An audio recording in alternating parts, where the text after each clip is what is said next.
Hey everyone, this is Mr. Berenstein, and this is the overview video for Mythology Lesson 2. This is week 2 of 4, and this week we'll be looking at more specifically 2 new myths, Hades and Persephone, the myth of Hades and Persephone, and the myth of Orpheus and Eurydice. And we're using these 2 myths, we're going to read these 2 myths, and then we're going to look at, in the next few weeks, songs from a modern musical that's just come out in the last 2 or 3 years called Hadestown, which is a story that combines these 2 myths, and it's won a whole lot of awards, what's called the Tony Awards on Broadway. It's a fantastic story, beautiful songs, very emotional, and I wanted to share with you a couple of those songs in the next few weeks, and we'll analyze them and discuss them for central idea and literary element. But before we do that, I want to go through the actual myth stories so you guys can learn more about the characters themselves and their role as gods and men and women in these stories, and what their relationships were like, what their characterizations were like. So that's what we'll be doing this week, is learning those stories. If you look at your class teams page with Mr. Weiss and my teams page, you'll notice that today already we have released the assignment for the week. This has all the materials for the week. It's on the main page. All I have to do to go in is click View Assignment. They'll show me my view first, so I'll bring up how it will look for you.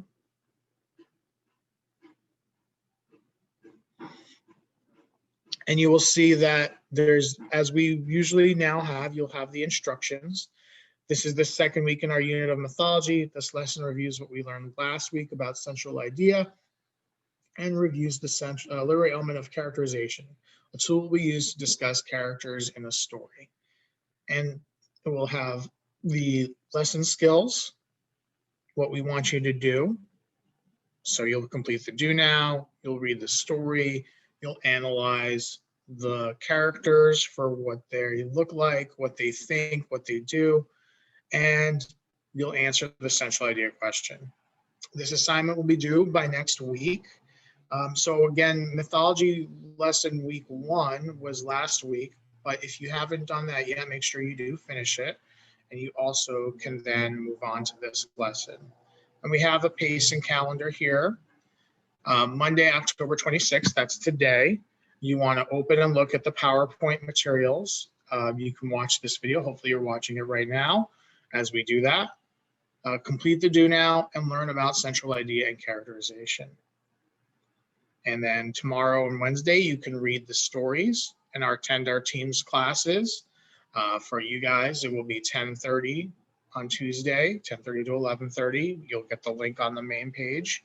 And then Thursday and Friday, you can save to answer the myth story of, so Tuesday and Wednesday would be Hades and Demeter and Persephone. And Thursday and Friday would be the story of Orpheus and Eurydice. So you could split them up. One story in the first 2 days and then second story in the next 2 days. Again, if you have any questions, I'm always available for you guys on text. And let's check it out. Let's see what's in the PowerPoint.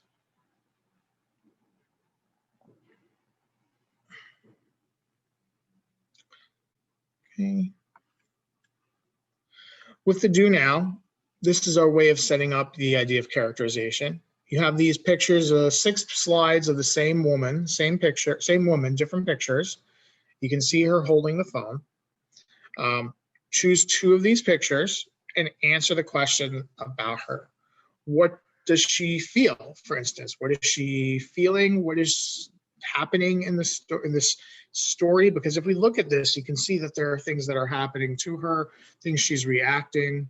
So you can use the sentence starters to answer. This woman looks like, her actions include, she feels, I think what is happening is. These are ways to start your answer, and you can do that on the graphic organizer on the Word document. You put your answer there. But when we look at her, we see things we can tell about her, and that's characterization. So we'll talk a lot more about characterization. If you think about when we eat something, we need a fork and a knife and a spoon. We need tools, right? When we talk about stuff like characterization and then later on in the future, conflict, these are things that are like the fork and knife and spoon for literature, for books and poetry and plays and stories, right? We use them to figure out what's going on. Why is this important? What does it mean? So characterization is like the fork, and conflict would be like the knife. And we use that to dig in and eat and understand what a story is telling us, or even something like this picture here. Okay.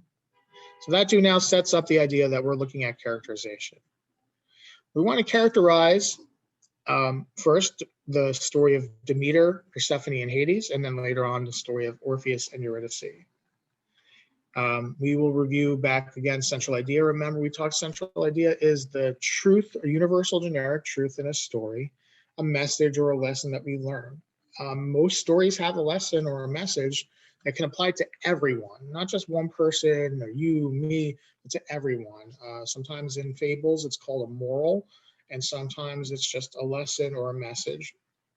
Usually it's about a topic, some sort of idea or understanding that we have about it. For example, we might say a topic might be doing well in class, schoolwork, doing well in class. We could say that sometimes in life, people must work hard in order to do well in a class. It's a message that applies to everybody. There's no character names, there's no summary. It's just the truth. It's just a message. We need to work hard in order to succeed. Class and life, whatever. All right. If you need more help, Mr. Hennefield has that video. There's a link here that you can go to it that he did, and that might help you understand central idea even more. Characterization. Readers come to know a character through the character's words, thoughts, and actions. What a character in a story, what a writer does is creates the words that a character says, the thoughts they're thinking, and the emotions that they're feeling, and the actions they do, what they do in the story. And all those things are characterization.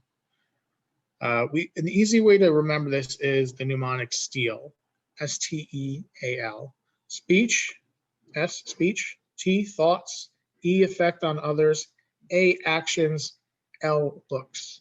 And if you remember that, you'll be able to figure out a little bit more about the characters by looking at their speech, their thoughts, how they affect other people in the story, actions, and how they look, what they wear, what they're dressed like, what they carry, stuff like that. And characters can feel different emotions throughout a story: happiness, sadness, love, hate, anger, joy. The gods and goddesses in the stories we read, they can feel all these emotions. And it's interesting and important that we connect to them because their stories connect to our stories. We can relate to them and understand that what they go through in these stories, all people in part can go through. We experience love, we experience hate, we experience anger, joy, sadness, and all sorts of emotions. The reasons we read these stories is because we're looking to connect to that in the same way. There's direct characterization and indirect characterization. Direct characterization is what a writer will tell you a character is like. So if it says Joe is quiet, we know that she doesn't talk so much, right? The writer has told us so. But if the writer shows us through the fact that says Joe did not speak to many people, she was shy, right? That's indirect and direct. She did not speak to many people tells us she was shy. Joe did not speak to many people. She avoided everyone and ran from conversation. It tells us that she is a shy person. Right? We analyze characters, including their traits, for instance, shyness in this case, motivations, what do they want? What's their goal? Conflicts, who do they have arguments with? Their points of view, what opinions do they have? Relationships, who do they like, who do they not like, as a friend, as more than a friend, as just somebody who they look up to, and what are the changes they undergo? Every story has changes. People go through changes in life. Characters go through changes in stories. So when you think about stories from now on, think about these things that a writer will include. It's really impressive. that a character can be coming to life by the way a writer writes them. Okay. Then we're going to ask you to look at these pictures of the goddesses and gods that are in these stories. Demeter and Persephone. Demeter is Persephone's mother. Demeter is the goddess of seasons. Persephone is the goddess of spring and blossoming and blooming, things that are come to life. And if you're in class, hopefully Mr. Weiss will turn and talk with you and have you guys discuss. If you're in our live class, we'll try to do this as well. Look at what these pictures show the character is like and see what the character is wearing, how their faces look like, what's around them. And you can learn a lot about the characters from doing this. Demeter, Persephone, and Hades are in the first part of the story. We turn and talk about them. Here's a picture of Hades. Hades is the king of the underworld. He's not quite the devil in other religious stories, but he is in charge of the underground. And he has his own motivations and his own goals, but he's not quite a devil figure per se. We'll talk more about him later on in the weeks to come. You'll read the story and answer these questions. You can choose one of the three characters in that story to write about in the Word document to describe them according to the questions. The questions are always going to be on the left side here. For example, what is revealed about the character through thoughts and feelings? What does the character think? What does the character feel? What does the character look like? What does the character do? When we answer these questions, we start to learn more about them. And you'll also answer for the central idea. What is the central idea of the myth? What is one piece of evidence that supports it? And what is the evidence and what is the connection between the evidence and the central idea? So you'll do that for Hades and Persephone, and you'll also do that for Orpheus and Eurydice. Orpheus and Eurydice are two characters who are in an interesting but tragic or upsetting situation that happens to them. So for Orpheus and Eurydice, there's a cartoon that explains what happens to them and their interaction with Hades. So Hades is important for both stories this week. You'll summarize the story in your own words and read the story and answer the questions on the annotation, and then do a very similar worksheet, choosing Orpheus, Eurydice, or Hades to write about. And that's what the PowerPoint is. It kind of goes through it with you. Most of the stuff that's in the PowerPoint is also in the Word document, and the Word document is where I want you to answer the questions. So again, here's the do now. I want you to answer the do now here. You can erase the lines or delete the lines in the Word document and write in your own answer, completing the sentences. And again, here's where you would read the story of Demeter, Persephone, and Hades. We've defined some words for you in the boldface. And again, you can answer questions in the boxes. If you can't answer, if for some reason you can't write the questions in the boxes, you can write underneath it or on top of it. That's fine. And again, the organizer looks like this.